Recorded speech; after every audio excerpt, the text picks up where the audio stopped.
full of pot and over $1 million in cash. Only our cameras are there as police uncover a major drug ring inside this Okolona home. 3 years after a Scott County man goes missing, police say a suspect has admitted to killing him. I know what I did was wrong. Todd Kelly coming clean. The DJ turned con man breaks his silence only to WDRB. Thanksgiving looks warm, but get ready for a major cool down. I'm going to talk about highs in the low 40s coming up next.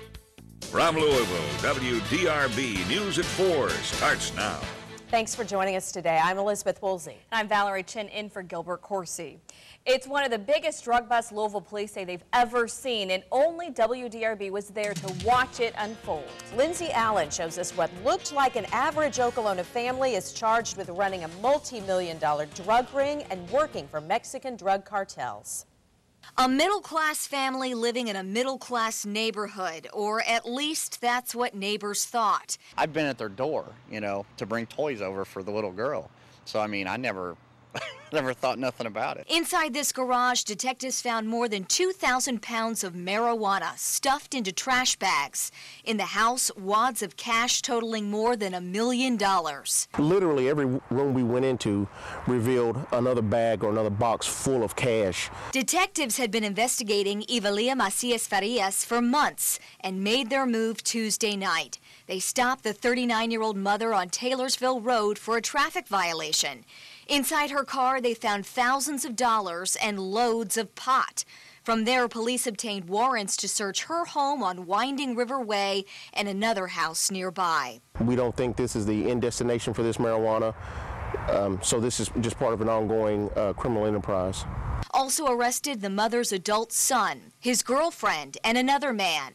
All are illegal immigrants from Mexico.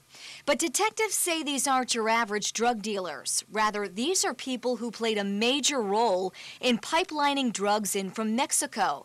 Macias Farias was wire transferring cash several times a day to her drug cartel bosses, but only in small amounts so that she wouldn't get caught. I think the purpose of this operation was to blend in, was to be transparent so nobody would even notice you. Neighbors say the family had been living in this Okolona subdivision for several years and never suspected a thing. It's terrible. It's crazy. It's hard telling.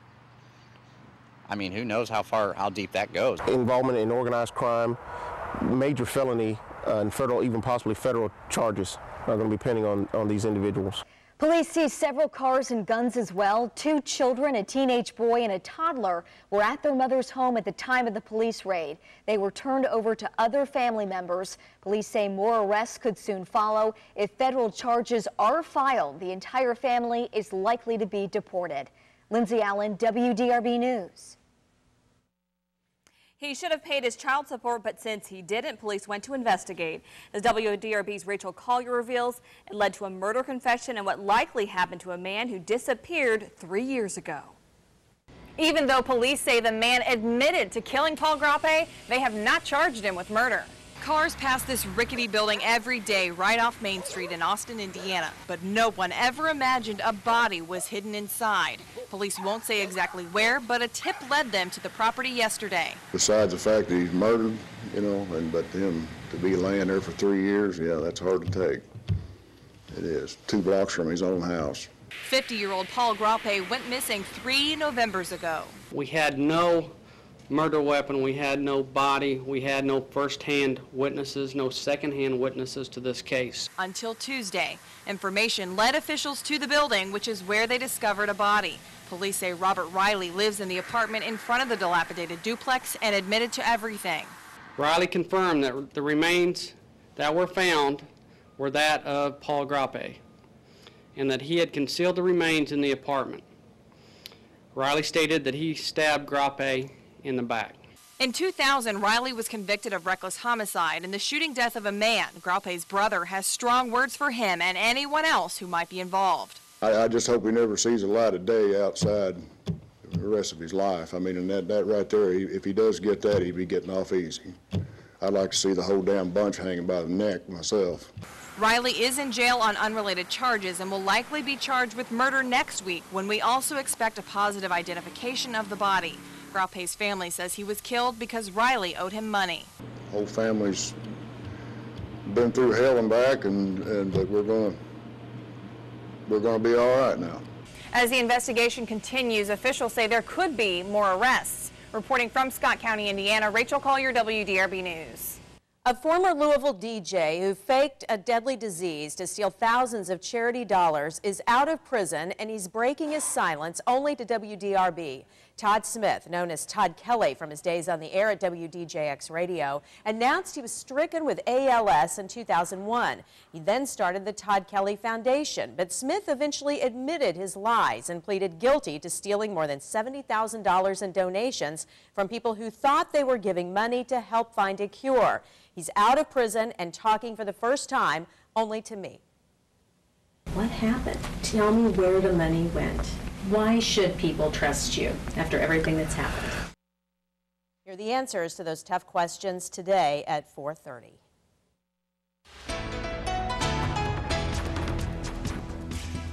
We're in for some warmer weather for Thanksgiving, but as Chief Meteorologist Mark Weinberg tells us, the temperature is about to take a big drop. Mark? Valerie, this forecast is really, really incredible here for the next couple of days. We're going to see some big swings in temperatures. Now, there's a lot of us that are heading out this evening and tomorrow for Thanksgiving festivities, and I want to let you know what to expect as you hit the road here. Looking outside right now, we have sunny skies. Every cloud that we had earlier in the day, it's just gone. Our temperature right now is coming in at 65. We have barely any wind. We have low humidity. It is an absolutely stunning afternoon outside right now. And looking around the region, it's just as nice. I don't care where you're going. If it's Indy, it's 60. It's 64 Cincinnati, 65 Nashville, 71 degrees in Des Moines, Iowa. It's late November and it's 71 degrees in Des Moines. So if you're traveling anywhere regionally at 7 p.m., Chicago will be around 46 at that time, clear in St. Louis at 54, Little Rock 60, 57 Nashville, 51 Roanoke, and if you're traveling to the northeast, 47 degrees under clear skies. You know, for a really busy travel day, I just don't think we could have got better weather than this. Now I'll talk about your return home coming up here in about 10 minutes. All right, thanks, Mark. 2 men have been questioned after the deadly Indianapolis neighborhood explosion. Our Fox affiliate in Indianapolis has learned police are looking for a third person to bring into custody for questioning. Police have not revealed who the people are, but say they are being questioned and are not under arrest. Officials confirmed Tuesday that gas was intentionally released into a home. The explosion killed 2 Richmond Hill residents and injured 7 others. Officials in Indianapolis have now ordered the demolition of 29 homes in the neighborhood. The first lawsuit has been filed over the October 29th train derailment and chemical spill near West Point. The suit was filed in Hardin Circuit Court on behalf of 4 people who were affected by the incident, but the attorney hopes a judge will certify the suit as a class action. That means anyone who lives within a 5-mile radius of the derailment could be compensated. Everybody's goal in this is to make sure people are protected, to make sure people are compensated for what they've been through and what they may go through in the future, and then to make sure this never happens to get anybody ever again. Coming up in our next half hour, WDRB's Lawrence Smith talks to the attorney who filed the suit and to one business owner who says she's not ready to go to court just yet. Lawyers for victims of the Louisville Zoo train derailment say it's time for the city of Louisville to take responsibility for what happened. This comes after yesterday's court ruling that the city and Zoo Foundation are immune to the lawsuit. Victims' attorneys are celebrating the ruling because 7 zoo workers are still involved in the lawsuits. The 2009 crash sent 22 people to the hospital. The Kentucky Department of Agriculture fined the zoo the maximum amount after finding a slew of safety violations. Attorney Chad Garner says the crash could have been prevented.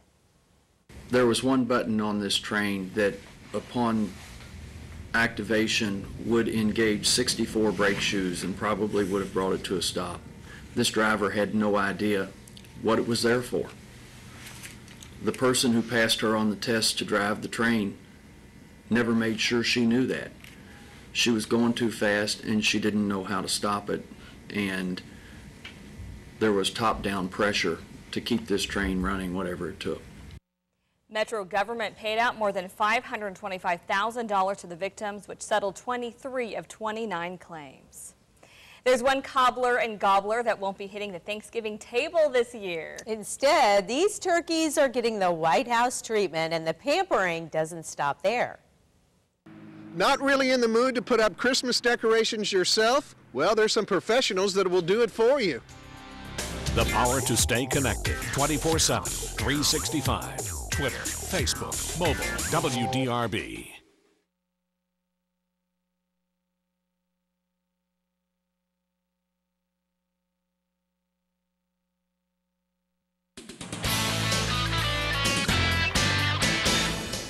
Indiana has some extra money laying around, so taxpayers are getting an added bonus. A $111 credit will be on state income tax returns next year.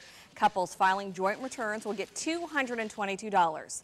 The credit represents the automatic taxpayer refund plan that Governor Mitch Daniels pushed through the state legislature last year. It kicked in with the state's reserve reaching about $2.1 billion. Critics argue that Daniels created the surplus by cutting money for public schools, the Child Welfare Agency, and other important services. Shopping local this holiday season could mean an extra gift for yourself. The Louisville Independent Business Alliance just kicked off its Shop Local campaign. It's encouraging shoppers to think local when finding that perfect holiday gift. When you spend $1 at a local business, more of that dollar stays in right here in Louisville. More of that dollar gets recirculated here, enriching more of your neighbors and friends, making Louisville a more prosperous community. The Shift Your Shopping contest allows shoppers the chance to win $1,000 in gift certificates or other prizes. To learn more about how the contest works and what you need to do to enter, just go to WDRB.com and click on the button. We all want our houses to look merry and bright for the holidays, but putting up and taking down all those lights is a pain. As WDRB's Bill Francis shows us, now you can get someone else to do the dirty work. It's beginning to look a lot like Christmas. Toys in every store. Thanksgiving Eve, but the Christmas lights are already up in many places, bringing holiday cheer to neighborhoods all over town. But if you have a display like this, then you know it's hard work to get all of those lights to look so good. Want your house or business to have that Christmas look but don't want to do the work yourself? Well, there's a company that will do it for you. You know, lawn and landscape business is seasonal. And so as it's grown, we've had to become creative and find other sources of revenue to keep the guys going year-round. Jim Hafendorfer has been in the landscaping business for more than a quarter century. He's the owner of Jungle Jim Landscaping. To try to keep his 60 employees working during the slow season, he decided several years ago to buy a franchise business called Bright Ideas. Well, the nice thing about this little business is it's holiday lighting. After leaf season's done, there's kind of a gap between snow and ice removal.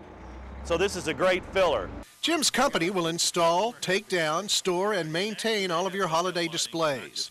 Customers can choose the type of lighting they want from a catalog. It's hard to get up there, especially when you've got a tall house, but this is just lovely. They take care of it, they maintain it. Minimum cost is $1,500, so this kind of service is certainly a luxury, but Jim says business is good this year. It kind of rides the economy somewhat. And so it's kind of an indication that maybe things are getting a little better. We're kind of seeing a resurgence in the amount of activity and phone calls we get for holiday lighting. Obviously worth it for some. When you're a kid and you see the holiday lights, it makes everything a little more magical. Beginning to look a lot like Christmas. In Middletown, Bill Francis, WDRB News. For more on pricing, we have a link to the company's website on our website, WDRB.com. Santa helped ring the opening bell this morning. He's helping organizers of the Macy's Thanksgiving Day Parade. At the close, the Dow is up 48 points at 12,836. The NASDAQ also up 9 points at 2926. And that's a look at today's business news. Now back to Elizabeth. Thanks, Valerie. 2 turkeys are avoiding the Thanksgiving feast by getting the presidential treatment today. Cobbler and Gobbler from Virginia arrived in Washington, D.C. The tradition of a turkey as a presidential gift dates back to President Harry Truman. It's unclear when the pardoning began, but we do know President John F. Kennedy sent his turkey back to the farm, and so the tradition continues. From here, these two lucky birds will be swept up in a whirlwind of fame and fortune that will ultimately lead them to Mount Vernon, where they will spend their twilight years in the storied home of George Washington. It's hard to maintain your composure at a moment like that. The turkeys have been staying, at the swanky W Hotel in Washington, D.C., where the chef has been fixing them treats of organic mixed grains and cranberries. And we have great weather for this Thanksgiving. It looks very, very nice. For the end of the weekend of Thanksgiving, unfortunately, it is going to get a lot colder. I'll tell you, if you're doing any shopping on Saturday, beware, my friend. 65 is our temperature for the high today. Low came in at 48 degrees. Averages are 55 and 38. So another above normal day after basically the first half of the month was below normal. Our records are 77 and 13 degrees. In 1887, we got down to 13, so it can get cold this time of the year. Our reading right now, 65. You know, honestly, I don't think it could get any better than this. And for me, it was perfect timing. My furnace went out yesterday, but beautiful weather here to open the windows and save me from that. Actually, I was able to fix it after spending 2 hours in the attic last night. 65 in Bedford, 65 from Scottsburg, 63 E-Town, 63 in Munfordville, and 62 degrees currently from Campbellsville. Now, the region here shows the cloud cover is eroding. The only cloud cover we're going to see during the overnight hours, or actually really for the next day and a half, is going to be fog. That's it. And I think you're really going to have to go north and northwest of Louisville to get into that fog. Now, looking at advanced track, we see temperatures tomorrow morning in the metro at 45, outside of the city near 40. The low-lying areas will likely see a little bit of fog, so be prepared for that. But by 4 p.m. tomorrow, it's brilliant again. 64 in Louisville, 63 on advanced track in Frankfort, 63 in E-Town. And look at Friday. It starts off so warm, but you're probably starting to see these blues here coming into our area. Watch by 5 p.m. on Friday. It goes from 50 in the morning to 35 in Seymour at 5 p.m., 35 Madison, 37 Louisville, 41 degrees in Campbellsville. Yes, yeah, that is what happens. So if you're shopping early on Black Friday, it's going to be mild. Late on Black Friday, it's going to be cold. So it's kind of a flip-flop kind of day, but that's what you need to be ready for. 44 degrees, patchy fog possible tonight. Outside of the city looks like the most likely areas. For tomorrow afternoon, our high temperature comes in at 68 degrees under mostly sunny skies. And actually, here's a look at the timeline for your Thanksgiving day. In the morning, our temperatures are going to start off at about 45. Noon, we're mostly sunny and 56. And by 5 p.m., we're looking at 62 to 65 degrees. So very, very good shape. The next 7 days, 40% chance on Friday, and that's the front. And look at what it does for us on Saturday. Our low Saturday, 26. Our high's 42. Thanksgiving 68, Saturday 42. I know. Well, at least we got one nice day. Yeah. One more nice day. Right. Thanks. Let's see how traffic's moving this afternoon. Lots of people heading out of town, I'm guessing. Hey, Mike. You better believe it. I just came back in about an hour ago, and traffic was already getting very busy out on the interstates. Here we are looking at the Watterson westbound, heavy from Newburgh Road over to I-65. 64 is by far the heaviest spot, starting at the Watterson Cannons Lane as we're getting past the Alta Vista Road overpass, Grinstead Drive through the tunnels and all the way into downtown. Let me show you a couple of the photo shots here. Here's 64 westbound just east of the tunnels, and then here we are coming out of the tunnels. Very, very slow traffic into downtown. And take a look at this drive time for a Wednesday afternoon. We have about a 30-minute ride coming in from the Watterson Expressway. From the Oxmoor Auto Group Traffic Center, I'm Mike Marshall with Beat the Traffic. Weighing how, is it worth it to do what I'm doing and then to risk my actual health in the long term. A Fort Knox soldier is fighting to hold on to the one thing that likely helped save him after being wounded at war.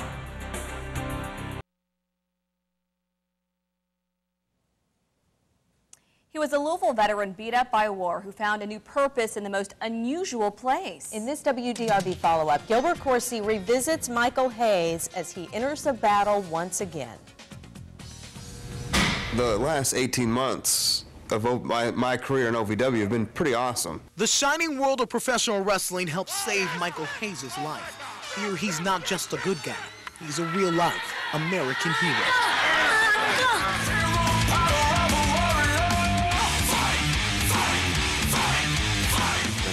Amazing really fast. Got to do so many awesome things, so many awesome matches, have so many, in such a short amount of time, have so many awesome moments.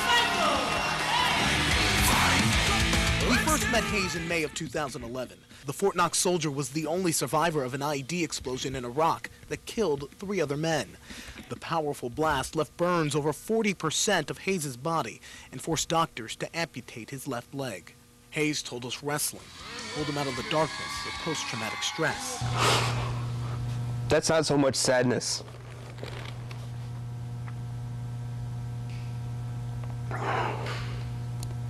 I guess as it is, like frustration. The triumphant story of a soldier chasing his childhood dream has taken another twist. Hayes learned earlier this month that he's heading back to war. 8 months. This time, the battle is at home. Scar tissue on the back of my knee from my old skin grafts. It was just really thick and really tight, and it was keeping my knee really tight and reducing my range of motion. And then as it was healing, I was tearing it open more. Doctors already did one surgery to reduce skin grafts on Hayes' good leg. There is at least one more to come. Lots of just sitting around. Ordered to stay off his feet and heal, Hayes says the isolation offers plenty of time to think. Weighing how, is it worth it to do what I'm doing and then to risk my actual health in the long term. The same war that threatened to take away his life, now threatening his livelihood. I don't know if I can wrestle anymore. That's probably one of the most painful things I've ever said, but I don't know. I watched stuff that I liked as a kid so I can stay into it. But Hayes says he's not done yet, still chasing the ultimate goal. I want to have my own WrestleMania moment. Ever the champion, he uses his time to study footage, waiting for the day he steps back in the ring again, staying away from the darkness and depression that once weighed him down. It's just a bump in the road. So every once in a while you gotta take a couple steps back. Though he has had more bumps than most of us will ever know. There's only so many things I can control in this situation.